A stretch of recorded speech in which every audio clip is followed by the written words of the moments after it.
Assalamualaikum warahmatullahi wabarakatuh. Selamat pagi, salam sejahtera untuk kita semua. Oras, majua-jua, Yahobu, ahoy, salam kebajikan, salam presisi. Jumpa lagi dengan saya, Ibtu Nanang Kusumo dari Kombur Kamsel Tipcar Lantas di Lantas Polda Sumatera Utara. Jadi gini weh, nanti weh aja lo sama kalian ya, namanya anak Medan ya kan Mak.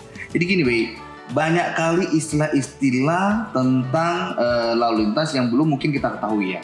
Di antaranya adalah istilah tentang trouble spot.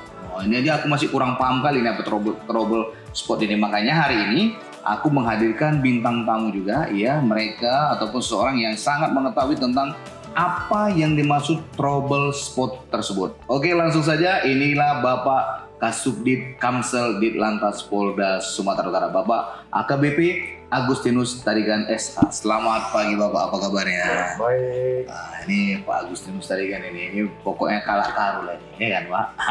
Baik Pak, terima kasih sudah hadir di podcastnya Ditlantas Polda Sumatera Utara dalam program Kombur Kamsel Tipcar Lantas. Ini Pak, kita banyak sekali menerima pertanyaan dari netizen, netizen tuh Z lah ya Pak, netizen, yeah, Medan mana Pak dibilang Z, netizen, wah netizen ini tentang trouble spot. Nah ini Pak, bolehlah kasih sedikit ilmu biar agak apa kali ya kan, apa sih trouble spot tersebut, penyebab timbulnya apa, udah itu apa saja upaya yang dilakukan oleh Direktorat Lalu Lintas dan jajarannya. Silakan Pak.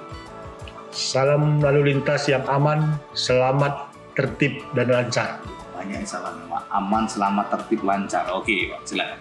Trouble spot itu adalah suatu kemacetan lalu lintas atau perlambatan lalu lintas. Jadi setiap ada kemacetan, setiap ada perlambatan, berarti itu sudah trouble spot. Setiap ada kemacetan, setiap ada perlambatan, berarti itu namanya trouble spot. Di jalan apa di mana Pak kira-kira? Di jalan umum. Di jalan umum ya. Kalau di komplek berarti belum. Mungkin komplek perumahan Pak Nanang berarti belum. Belum ya Pak ya? Ya. Baik, kemudian Pak, apa saja ataupun apakah ada waktu tertentu yang membuat timbulnya trouble spot tersebut? Benar, memang penyebab atau timbulnya trouble spot ini karena perilaku kita, perilaku pengguna jalan. Mungkin kita semua ini sering setiap hari, pagi, siang, sore mungkin berada di jalan. Mungkin kita sebagai penyebab trouble spot itu. Kenapa? Karena kita penyumbang trouble, kita tidak patuh peraturan. Ada rambu dilarang berhenti, kita berhenti. Mengakibatkan yang di belakang terhambat. Nah, kemudian kita bisa lihat ada angkot berhenti sembarangan, berhenti berlapis. Kemudian kita lihat ada rambu tadi parkir seperti di Jalan Ahmad Yani, parkir sejajar. Tapi mereka ada parkir berlapis hingga yang di belakang menjadi terhambat. Nah, ini contoh-contoh penyebab trouble spot. Mungkin karena perilaku kita ini menjadi penyebab. Sebenarnya ini bisa diatasi kalau kita tertib, disiplin ya? Dalam berlalu lintas. Ya, kita disiplin. Ya, itu dia Pak. Berarti penyebab utamanya adalah karena faktor human error, kurangnya disiplin dari pengendara lalu lintas ya Pak ya? Ya, pengendara. Apalagi Kota Medan Pak, menurut Bapak sendirilah sebagai Kasubdit Kamsel Ditlantas Polda Sumatera Utara, untuk urusan disiplin ataupun tertib berlalu lintas di Kota Medan ini, menurut Bapak seperti apa dia kira-kira Pak? Untuk warga masyarakat Kota Medan inilah.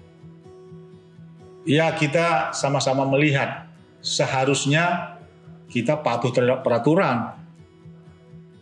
Kita sadar akan perlunya lalu lintas ini. Karena lalu lintas ini merupakan urat nadi kehidupan.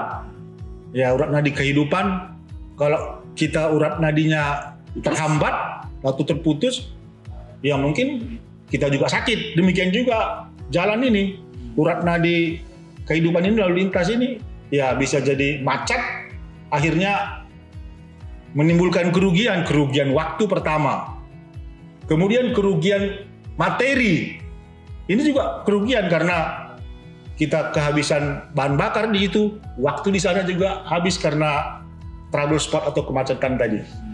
Jadi kalian dengarkan sendiri itu dari Pak Kasubdit Kamsel bahwasannya ya marilah kita membangun disiplin ya Pak ya. Jangan suka-suka hati di jalan ya kan. Kadang-kadang aku nengok apapun agak apa juga sebenarnya. Nanti angkot agak gini sikit, nanti dari kiri masuk kanan. Ya nggak pakai helm berhenti di tengah-tengah, dikasih tahu ngejek-ngejek. Kadang kalian pikir untuk kami, bukan untuk kami itu ya Pak ya kan. Betul. Karena untuk kalian itu biar kalian selamat. Tapi kalian kadang-kadang nggak apa juga sama kami. Sebenarnya beda lah. Ini kami cuma bisa mendoakan aja kan, bisa ngasih tahu ya kan Pak. Apa upaya yang sudah dilakukan oleh Direktorat Lalu Lintas dan jajarannya Pak untuk mengurangi ataupun bahkan menghilangkan trouble spot yang ada di lalu lintas ataupun di jalan raya Pak? Terima kasih, kita sudah berupaya melaksanakan sosialisasi safety riding maupun safety driving kepada komunitas, baik itu komunitas pengemudi angkutan kota, pengemudi angkutan truk, mungkin juga kita sudah kemarin mengadakan sosialisasi kepada pengemudi truk angkutan Pertamina. Kemudian kita juga sudah sosialisasi ke sekolah-sekolah, kemudian ke masyarakat-masyarakat yang tidak terorganisir, baik itu ke perempatan, kemudian ke pasar, ke pajak. Kalau kita orang Medan bilang kan ke pajak katanya. Kalau orang sana bilang ke pasar, kita kan ke pajak. Kita juga karena apa? Karena warga-warga yang di pajak sana juga pasti menggunakan kendaraan. Apakah dia menggunakan angkot, roda 2, roda 4, atau betor, tetap menggunakan kendaraan supaya mereka juga sadar akan kebutuhan tentang tertib berlalu lintas. Jadi bro, kalian dengarkan sendiri, udah himbauan udah disampaikan, mengingatkan sudah dilakukan ya. Kadang-kadang awak miris juga nengok lalu lintas di Medan ini, betul lah. Nanti ya kalian tahu sendirilah, lampu sennya ke kiri, beloknya ke kanan, berhenti di simpang suka-suka hati, ya kan Pak? Iya, betul. Terlambat sedikit kleson-kleson, tateto, aduh kadang pening kepala Pak. Cobalah kita bangun disiplin dari sekarang ya kan Pak? Kasih tahu kawan-kawan, saudara-saudara semua, keluarga udahlah. Mulai sekarang dan saat ini juga harus mulai kita bangun lagi, kita bentuk lagi disiplin berlalu lintas. Jangan karena ada polisi Pak ya kan? Oh iya, itu betul. Itu berarti belum sadar. Iya, kadang-kadang ada polisi pura-pura tertib, udah gak ada polisi suka-suka hatinya ya. Kalian pikir untuk kami kalian selamat? Enggak, ya kan Pak? Betul, ya. Ya, untuk kalau tertib disiplin pun yang selamat adalah kita bersama. Iya, masyarakat semua. Jadi ya bisa kita kembali pulang ketemu dengan keluarga lagi ya kan Pak? Iya. Ini kalau udah polisi tertib, ada polisi, dan kayaknya kalian bangga kalau melanggar di depan polisi itu ya kan Pak? Padahal sebenarnya itu membahayakan dirimu dan orang lain di sini. Betul ya Pak ya? Betul. Baik Pak Kasubdit, mohon izin ini mungkin pertanyaan kami yang terakhir. Kira-kira apa himbauan ataupun pesan-pesan yang ingin Bapak sampaikan kepada warga masyarakat untuk mengurangi ataupun menghilangkan trouble spot di jalan raya di Kota Medan ini Pak? Terima kasih Pak. Tadi sudah disampaikan trouble spot itu adalah kemacetan atau perlambatan. Jadi untuk hilangnya, untuk tiadanya kemacetan atau perlambatan ini, minimal kita wajib tertib, patuh terhadap peraturan. Semua rambu-rambu harus kita patuhi. Itu dulu yang pertama. Kemudian yang kedua, kita bisa lihat di jalan atau di jalan tol, jalan umum, ada di sana masalah kecepatan. Seperti kita lihat di jalan tol, ada maksimal 60, ada 80 atau 100. Artinya kalau tidak tercapai minimal yang 60 tadi, juga terjadi perlambatan. Karena kita kalau kecepatan kita 40, di sana aturannya sudah jelas 60, berarti kita penyebab perlambatan ini. Ini juga yang perlu perhatian kita sebagai warga, mungkin kita pemilik kendaraan atau kita pengemudi, supaya tetap patuh peraturan, disiplin untuk kita bisa menghindarkan daripada kemacetan maupun perlambatan ini, trouble spot. Terima kasih.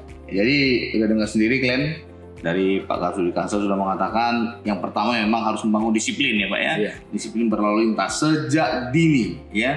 Kemudian di jalan raya ingat ya, terutama untuk teman-teman dari angkutan umum lah. kalau bawa sewa itu pun janganlah pula asal-asal aja berhenti ya kan Pak. Betul. Berhentilah di tempat yang aman, turunkan penumpang dengan baik, jangan pantang di stop langsung main pinggir aja. Saya kadang-kadang nanti dari jalur kiri motong ke jalur kanan, kan nggak mau di angkot ini Pak ya kan. Ya, mulai sekarang ingat kalau sudah terjadi kecelakaan lalu lintas, bukan hanya kalian yang rugi, tapi orang lain di sekitarnya juga rugi ya Pak ya. Ini sepertinya apa yang disampaikan Pak Kapsul tadi sudah banyak sekali ya Pak ya tentang trouble spot tersebut, yaitu pelambatan arus di jalan raya, dan penyebabnya sebagian besar adalah karena ketidakdisiplinan dari pengendara. Ya. Baik, sekali lagi jangan lupa tetap pantau podcast kami di Kombur Kamsel Tipcar Lantas di Lantas Polda Sumatera Utara untuk mendapatkan informasi-informasi menarik seputar dunia lalu lintas. Akhir kata, saya Ibtu Nanakusumo dan bintang tamu hari ini adalah Bapak AKBP Agustinus Tarigan. Terima kasih Bapak sudah berkenan hadir di podcast kami. Jumpa lagi di lain kesempatan. Jangan lupa tetap pantau terus di channel YouTube, IG dan seluruh media sosial di Lantas Polda Sumatera Utara untuk mendapatkan informasi-informasi tentang lalu lintas Provinsi Sumatera Utara. Terima kasih. Assalamualaikum warahmatullahi wabarakatuh. Salam presisi.